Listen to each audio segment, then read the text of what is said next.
नया चंद्रयान चांद को छूने के लिए तैयार है। चंद्रयान 3 14 जुलाई को लॉन्च होगा। इस बार चंद्रयान चांद पर लैंडिंग से ठीक पहले के 15 मिनट को मात देने के लिए तैयार है। 4 साल पहले चंद्रयान 2 के लैंडर की क्रैश लैंडिंग से चांद को छूने का सपना अधूरा रह गया था, लेकिन इस बार कोई कसर नहीं रहने वाली है। आखिर इसरो को इस बार क्यों इतना भरोसा है? हिंदुस्तान टाइम्स को दिए इंटरव्यू में इसरो चीफ ने बताया कि चंद्रयान 3 की डिजाइन फेल्योर बेस्ड डिजाइन है, जबकि चंद्रयान 2 सक्सेस बेस्ड था। उन्होंने बताया कि पिछली बार की 3 बड़ी गलतियों को इस बार सुधारा गया है। तो आइए जानते हैं कि चंद्रयान 2 में इसरो से क्या गलतियां हुई थी और चांद की सतह पर उतरना मुश्किल क्यों है।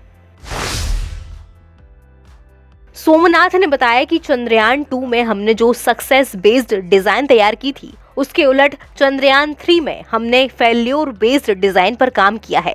हमने उन सभी संभावित गड़बड़ियों को ध्यान में रखते हुए इसे तैयार किया कि फेल होने की पॉसिबल क्या स्थितियां हो सकती है जिसे वो पार कर सके। दूसरी बड़ी गड़बड़ी ट्रेजेक्ट्री से जुड़ी थी। ज्यादा थ्रस्ट यानी कि दबाव पैदा होने की वजह से ऐसी स्थितियां बनी जिन्हें समय रहते कंट्रोल नहीं किया जा सका, यानी कि यान तेजी से मुड़ने लगा था।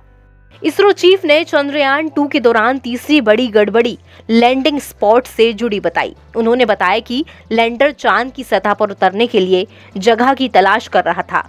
एस सोमनाथ बताते हैं कि बहुत चैलेंजिंग स्थिति थी। एक तरफ तो लैंडिंग के लिए सही जगह की पहचान कर वहां पहुंचना था, तो दूसरी तरफ धीमी रफ्तार को भी बरकरार रखना था।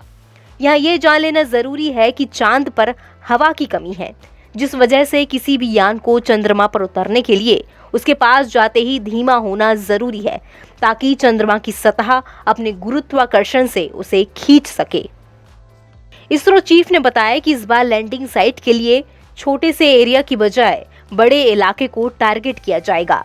इसके अलावा ईंधन की क्षमता भी बढ़ाई जाएगी। अगर लैंडर को लैंडिंग स्पॉट ढूंढने में मुश्किल हो तो वो किसी दूसरी लैंडिंग साइट तक पहुंचने में ईंधन की कमी जैसी बाधा को फेस ना करे। तो आइए जानते हैं कि चंद्रमा की सतह पर लैंड करना क्यों मुश्किल है। दरअसल चंद्रमा में पर्याप्त हवा नहीं है और बहुत ही ज्यादा धूल है।